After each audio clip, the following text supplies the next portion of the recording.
Everybody.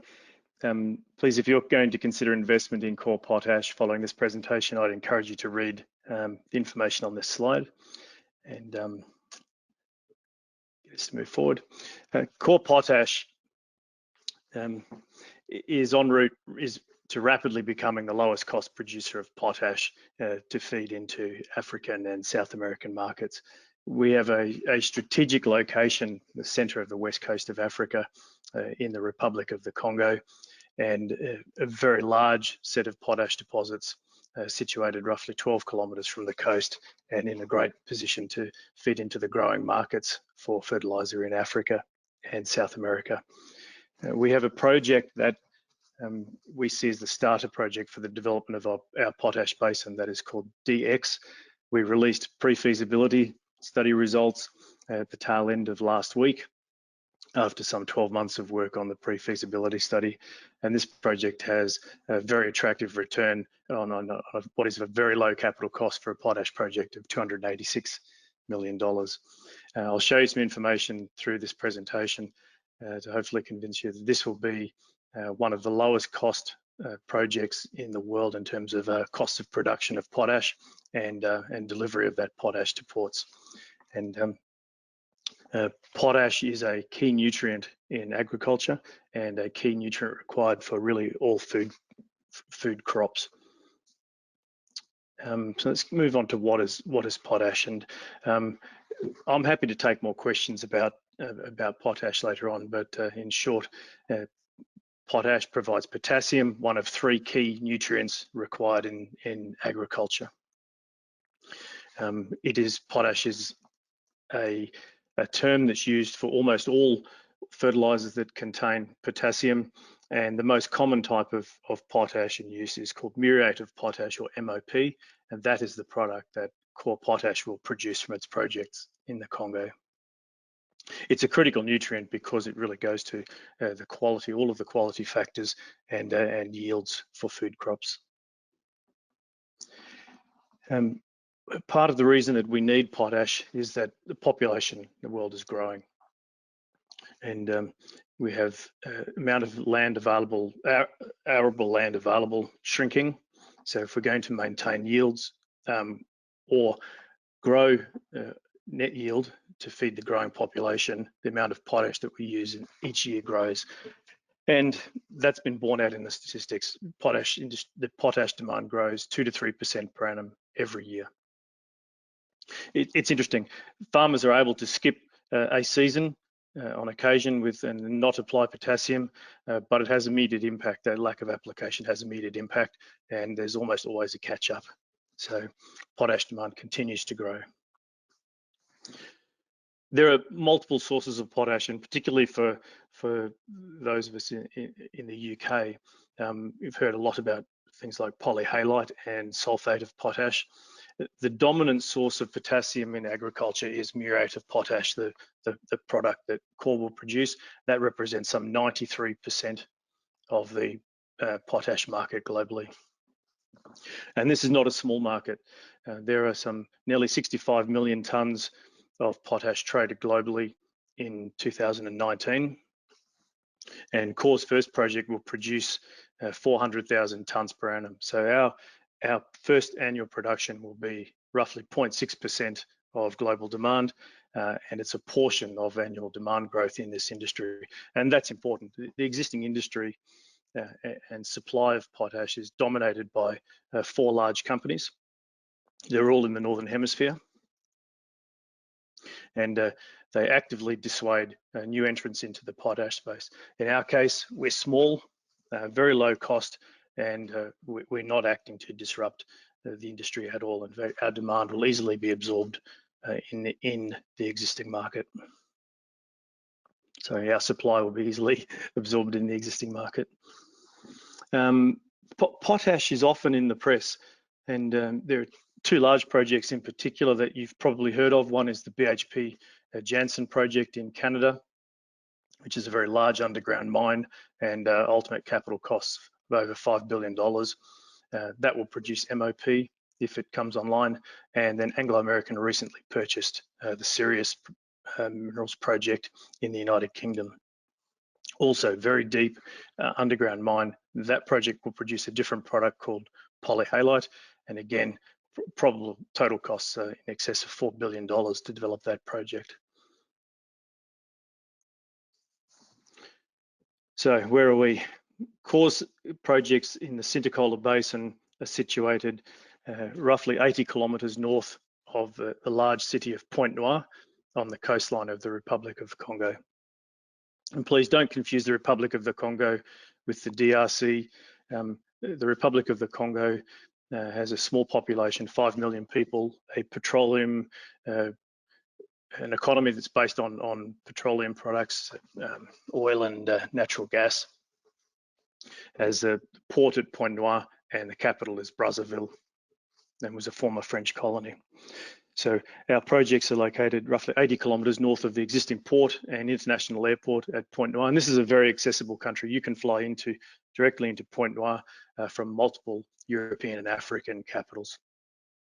I should say that's when normal global travel is in effect. We have over 6 billion tonnes of mineral resources already, delineated JORC compliant mineral resources in 2 mining licenses. So the DX project sits roughly 15 kilometres from the coast. The larger Kola project sits some 35 kilometres from the coast. If we zoom in on those a little bit, we have 2 potash minerals. We have JORC mineral resources at DX and at Kola, and then also at Dugu. Core's been operating in the Republic of the Congo for 9 years. I joined the company 2 years ago at a time when the company was completing a definitive feasibility study on the Kola project. That is a large conventional underground potash mine. It's a true tier 1 asset. And at the time that I joined the company, was revisited all of the strategic options available to us in the Congo, and we identified the DX deposit, which is the world's highest grade undeveloped potash project. So DX sits some 15 kilometres from the coast and has an ore reserve grade of nearly 42% potassium chloride, and that is a standout in terms of grade globally, and it is important for the processing method that we're selecting for this deposit.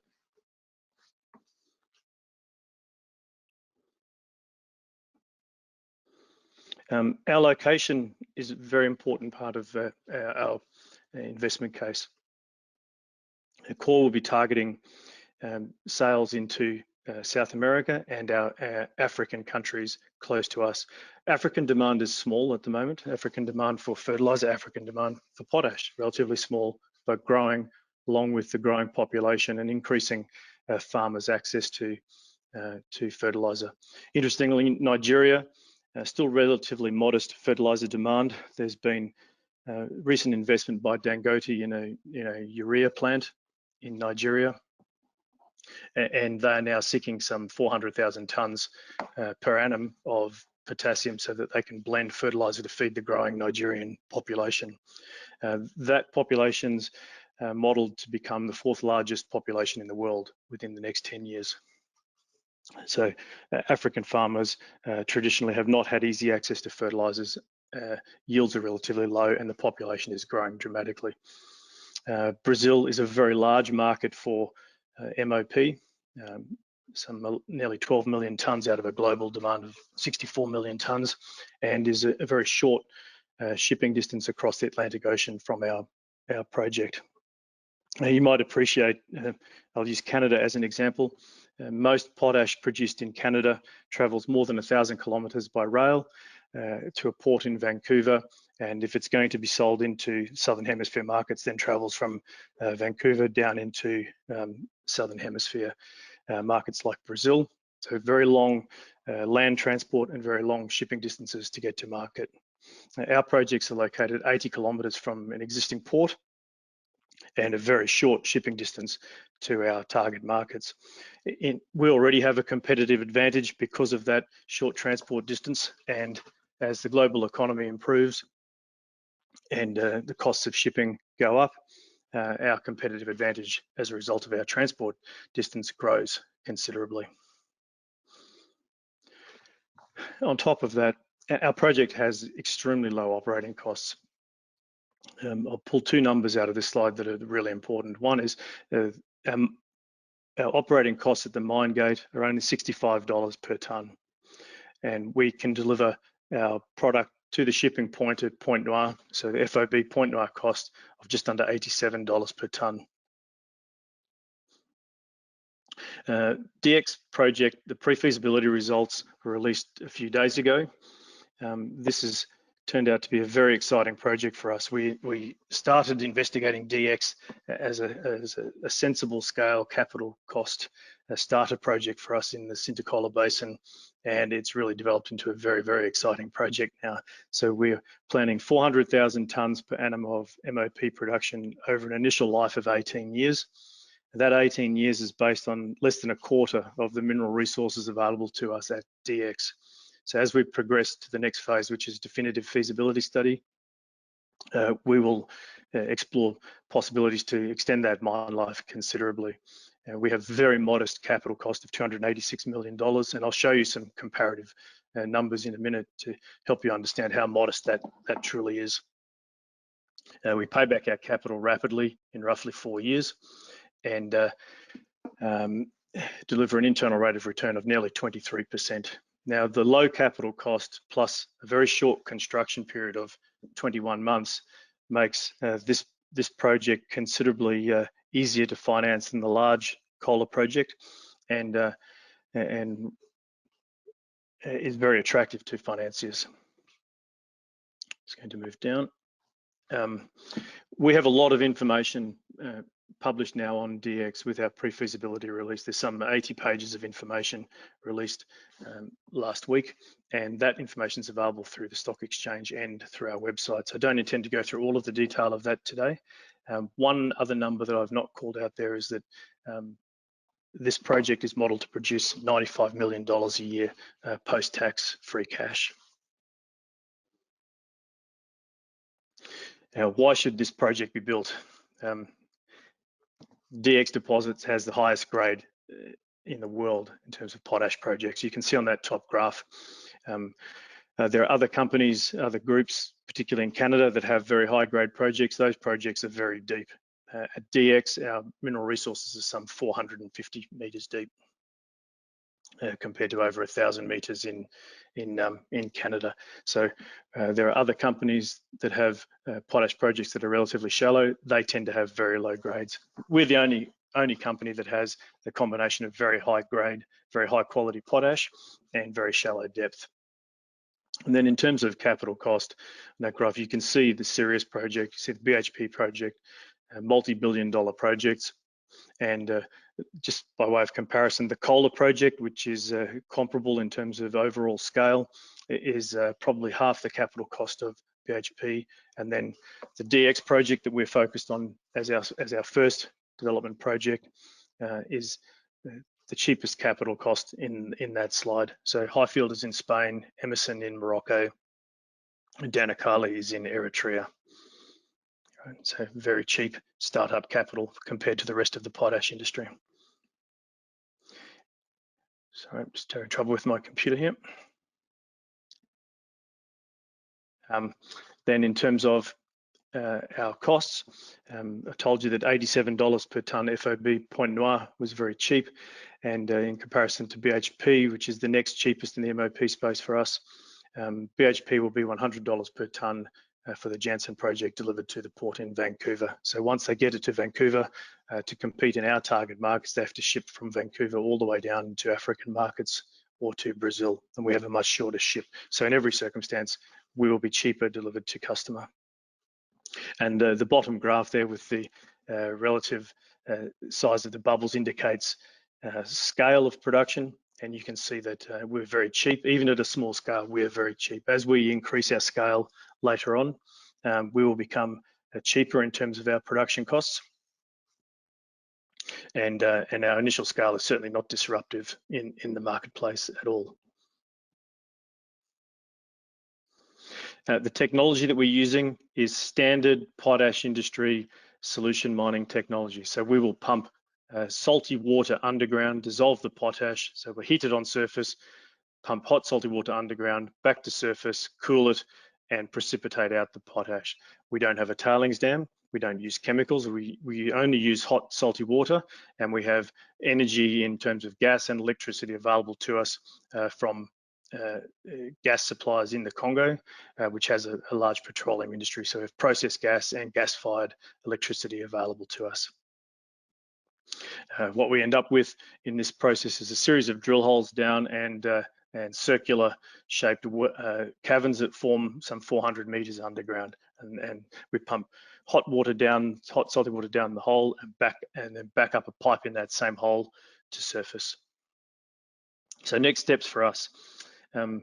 We've just spent 12 months working on a pre-feasibility study for the DX project. Please keep in mind, these projects sit on existing mining licenses. We have a mining convention negotiated with the government and has been turned into law. We have almost all of the permits in place that are required for us to commence construction. So we're significantly advanced, more advanced than you may anticipate, given that we're now doing a pre-feasibility study on the DX project. And our next step will be complete our planning for a definitive feasibility study, and then move on to complete that study. That it will not take longer than 12 months to complete the definitive feasibility study, and then we'll seek to move into construction very rapidly. So from where we are today, we believe we're within 3 years of being in production from DX and generating cash that then allows us to unlock the true value of the Sintoukola basin. So thank you for listening. A number of questions which I'm going to go through. I might jump around a bit, so forgive me if I go from kind of different subject matters. And again, for the audience, if you have a question, you have a chat box on the navigation. If you want to put your question in, type it in there, that comes through to me and the team. And you can do that at any time for any of the presenters. So most of the questions are around financing. And you made the case very clearly about the relatively low cost financing required for DX. Has the environment for that changed in this kind of crisis time? Is this a blip? Is it going to be easier, harder? Can you talk to that for a bit for me, please? Absolutely. The first point is we're not trying to finance the $300 million today, and we won't even be trying to finance the $300 million this year. That will come in the future when we've completed a definitive feasibility study. Pardon me. Our financing strategy, though, is that we expect to have debt as part of the financing mix, and through the pre-feasibility study, we completed what I call a first filter with lenders. So we have a large pool of potential lenders who are now reviewing the pre-feasibility results. So we're quite confident that we'll have access to $150 million of debt financing for this project. While we're doing the definitive feasibility study, we will also conclude our discussions with potential off-takers, and that's important because we'll put off-take contracts in place that will underwrite the debt financing of this project. So what we'll be trying to solve for in equity at the end of the definitive feasibility study will be more like $150 million, not the $300 million total capital cost. So just so I get that correct, Brad, so you understand, 150 million get to this stage, and then during that DFS, look to try and get the off-take agreements, which will then be the remaining balance of what's needed at that time. Is that correct? 150. So if we've got 290 of total, 286 of total capital, 150 of that we expect to be debt, and that the residual will be equity. And the reason I mentioned offtake is offtake contracts are critically important to arranging the debt financing. And I'm mindful, I want to kind of talk about you rather than Sirius Minerals, because you're different companies doing different things, different products. But clearly a lot of UK-based investors, individual investors, were either invested in Sirius Minerals or were very familiar with the proposition. And they were clearly beset by cost overruns. And how do you manage the costing? Keep tight control on that. Yes, and I've been associated with some very large projects, and the complexity goes up almost exponentially as your capital cost goes up. So, Sirius is a big project. How do we control it? The majority of our contracts will be fixed price contracts. As we move into construction, the delivery method is going to be mostly a series of fixed price contracts where some risk is assigned to the engineering companies and construction companies that are building those. We are not developing an underground mine. It's a different level of complexity. We're drilling holes to 400 meters deep, and we're building a small process plant on surface and a small amount of surface infrastructure, upgrading a road. We don't have to do anything in the port. The port exists, so it's road, power lines, and some surface offices and some drill holes. So it's not a complicated project. And then I guess the other part too is about the cost that you do have. You mentioned $65 per ton at the mine gate, and then 87 at shipping. What are the main costs? Is it labour, water, power? What's the main cost for you? Chris, you broke up a little bit there. Are you able to repeat that? Yeah, sorry if I'm breaking up, and sorry if at home you can't hear me very well. I'll try and change my audio setup next time. And talking about what makes up most of the cost. You mentioned $65 at the mine gate, and then 87 at shipping. What are the main constituents of those costs? Absolutely. Almost half of the operating costs are energy, because you'll appreciate what we're really doing is just heating salty water, pumping it underground, back up to surface and cooling it, and it just goes around and around. So, and that energy, the gas and the electricity will be sourced from within the Republic of the Congo. Then in that $65, there's some labor. Our labor costs are relatively low. Total workforce, less than 100 people. We've modeled 87 people working on this project. So again, not complicated. That's the bulk of the operating costs, energy and labor. And my final question was about scale. And you mentioned there are 4 large players. You're not large enough to start with to disrupt them, to get them to try and interfere, shall we say, or restrict your opportunity. But equally, does that make you too small for an acquisition target? Would that make who would be interested in buying a company at that size? I think all of them will be interested in buying us at that scale, or even pre that scale, because we will have very low cost of production and very low cost of supply into our target markets, much lower than the majority of the existing producers. And we have 6 billion tons of total mineral resources, so we have the ability to grow our scale quite dramatically, and once we're generating cash. So at some point, the existing potash industry strategic players are going to pay serious attention to us. They all know about our projects. They're all tracking our projects. For now, they see it in their best interest to sit and watch. Yep. But we have their attention, I can guarantee you. Very good, Brad. Thank you very much indeed for joining us for this evening for us, and for the middle of the night for you. We'll let you get back to go to bed probably by now. So thank you very much indeed for joining us, Brad.